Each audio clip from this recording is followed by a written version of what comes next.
Hello again, everyone. I'm Professor Robert Romano, and welcome to Chapter 3 of the Global Business Environment. This chapter, we're going to be talking about legal, accounting, and political environments when it comes to international business. All right, so we're going to take some time now to go over these issues.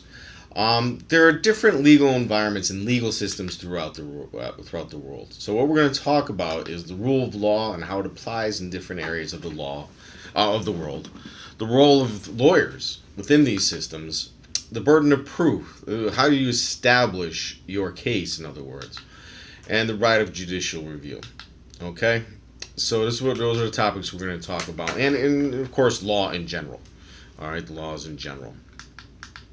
So what is law? All right, I want you to think about that for a second. What is law? When I say law, what is law? Um, is it rules, regulations? What is it? I mean, just take a moment, just think about it real quick. Law, by definition, is a body of rules of action or conduct prescribed by a controlling authority.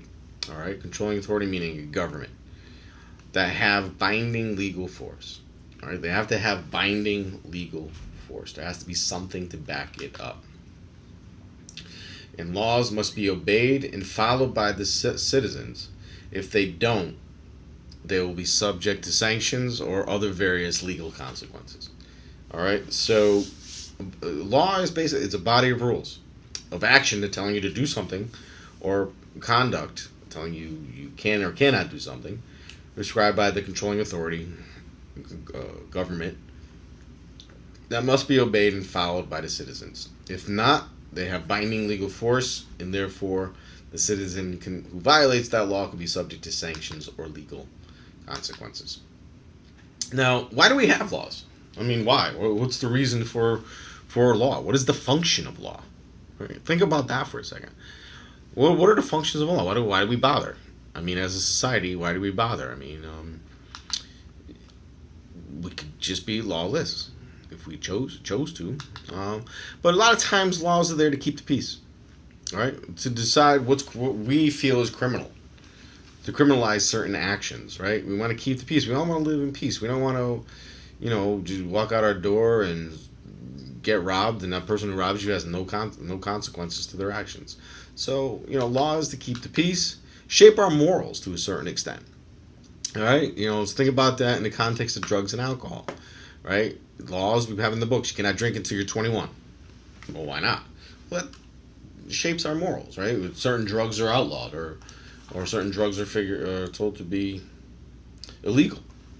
All right, so that's a moral thing, right? Social justice is another reason for our laws, the function of a law, right? We want to make sure that no one is discriminated against. We want to make sure that everybody has the certain rights. We want to make sure that everybody starts from the same foot.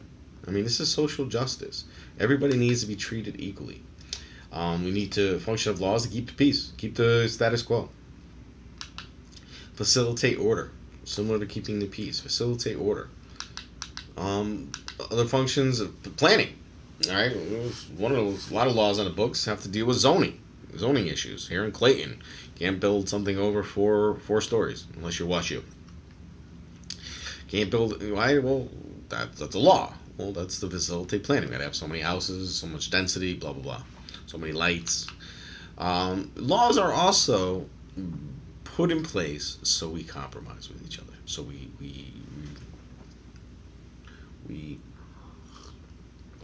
reach various agreements. Okay, and we also, based on our constitutions, laws give us our freedoms. All right, the right to against unreasonable search and seizure, right of free speech, right to practice which religion we feel is important to us. And law by nature gives us those freedoms. Okay, religion, the Constitution, and just keep in mind though that laws are always evolving. All right, or they're changing as we grow as human beings, as we grow as a country, as we grow as a global economy, as we grow globally. Laws are always evolving and changing to the direction that we're headed. Okay. Common law is a form of law that we practice here for the most part in the United States. It's not throughout the world. It's followed in England, the English Commonwealth nations, and the United States, as opposed to civil law, which is practiced by other areas, France, Italy, Germany. And then there's also some form of religious law that we'll go over, and then bureaucratic law. But let's digest those. Let's break those down. Common law, civil law, religious, and bureaucratic. Common law is the law that we follow here. We took it from England. All right, it's a systems of laws that are derived from centuries of rules, customs, and experiences. All right, derived from the Old English, and it's based upon judicial decisions.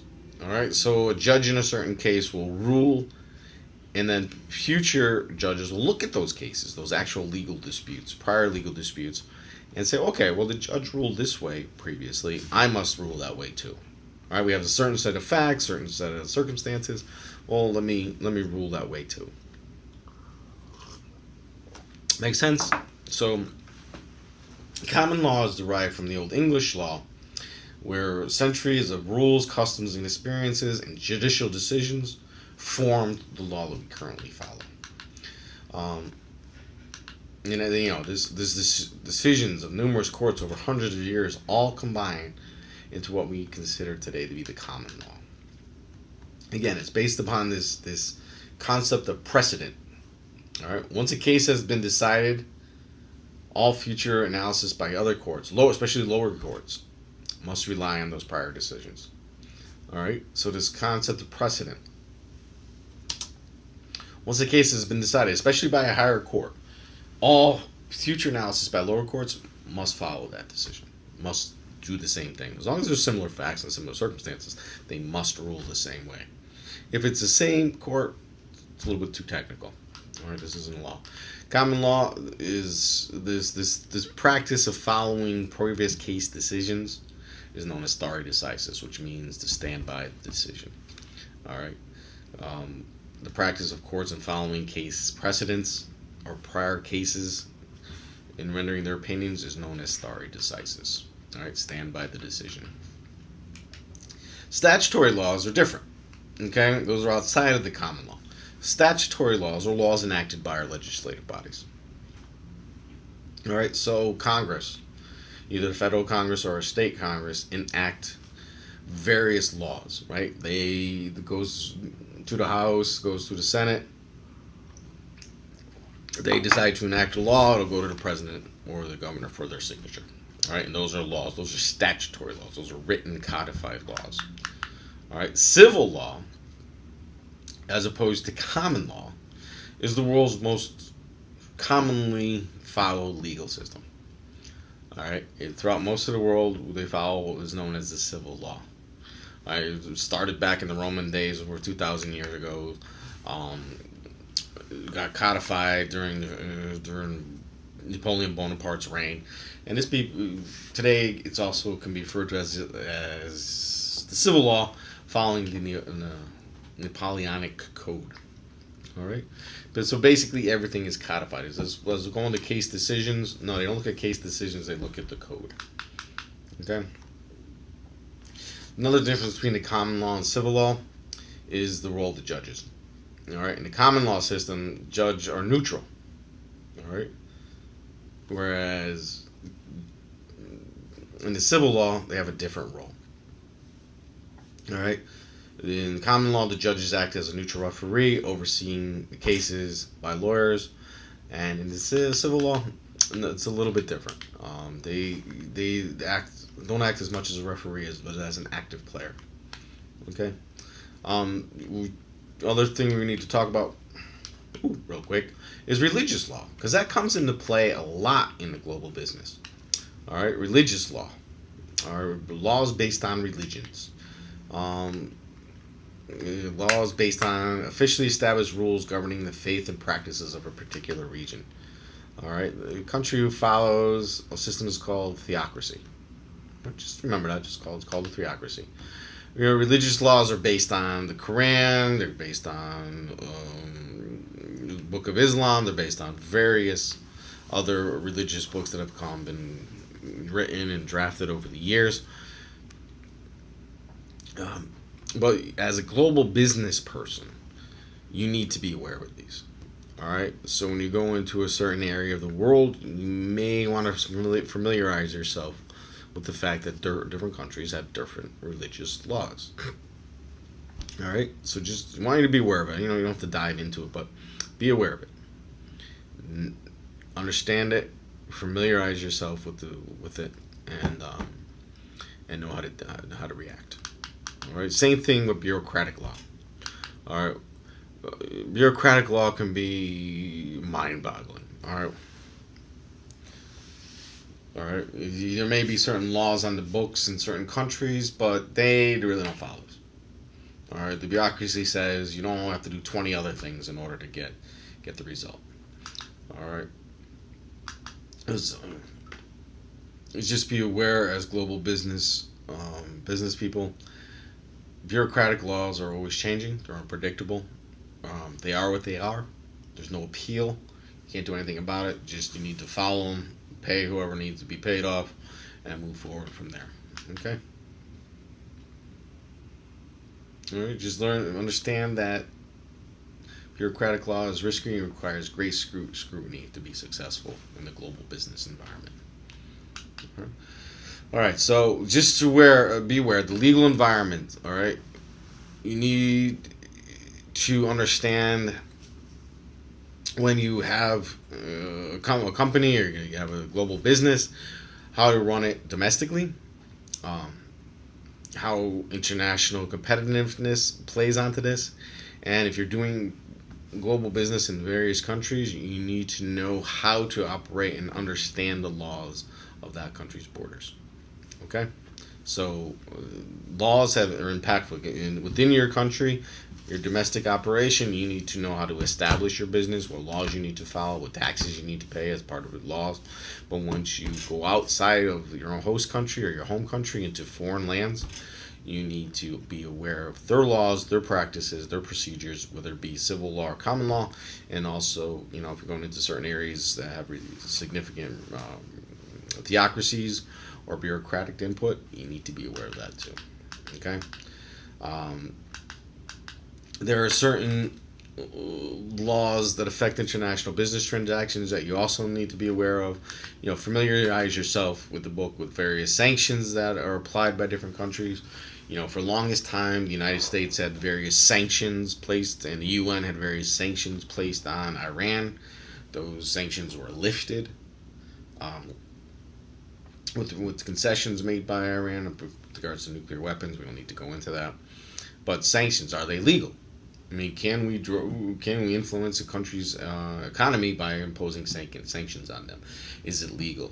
Who controls that? Who has final say? All right. So if a country has various sanctions imposed on them, you need to be aware of that as a business person, as a global business person. You cannot do business in certain countries, or you can't do certain forms of business within certain countries.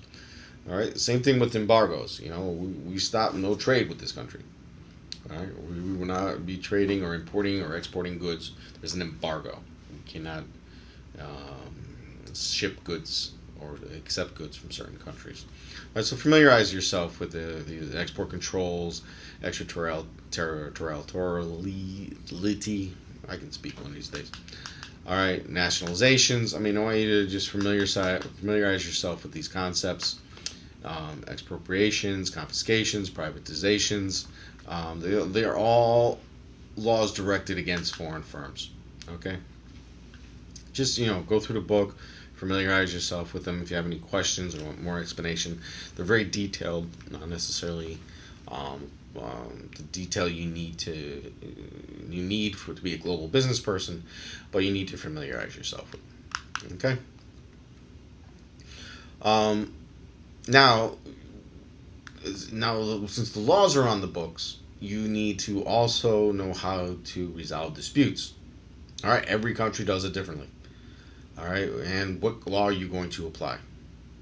All right, so this is very important to you as a global business person. If you're going to draft a contract with a company overseas, or you're going to do business with overseas, you need to, within your contract, define which country's law applies. So right within the contract is the law of the United States applies. The law of the state of Missouri within the United States applies.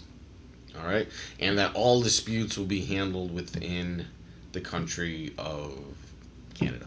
I don't know, just making it up. When I do sports litigation, most of the law that applies is that of Switzerland because it's a neutral country, and the country that you have to bring your case is Switzerland. All right, that's just what most in the sports industry have agreed to. Okay, and then once you sued and you are successful, you need to know how you're going to enforce that settlement or that judgment. All right, um, you know, who's going to help you get the money? In other words, all right. So you need to familiarize yourself with how those sanctions or rewards are going to be enforced, so you can collect. All right. Every country does it differently. Other litigation or arbitration or mediation and negotiations are done differently. Litigation. What I mean by litigation is the actual bringing of a case. It's litigating a case in court. Arbitration are matters handled outside of court, right? Usually less formal, usually by an arbitrator instead of a judge. Mediations are mediated. That means that they're trying to come to a resolution. All right, litigation, it's adversarial. Arbitration, still adversarial to a lesser degree, but there's going to be a decision made. Mediation is very non-adversarial, trying to come to a resolution. Okay? All right. That's enough for now for this video. All right. This is chapter 3, this is part 1. Please continue reading the chapter. We'll get into taxes, technology, and all that stuff. But just want to keep the videos kind of short so you don't lose attention. So stay tuned for part 2, and then the remaining chapters under module 2. Thank you.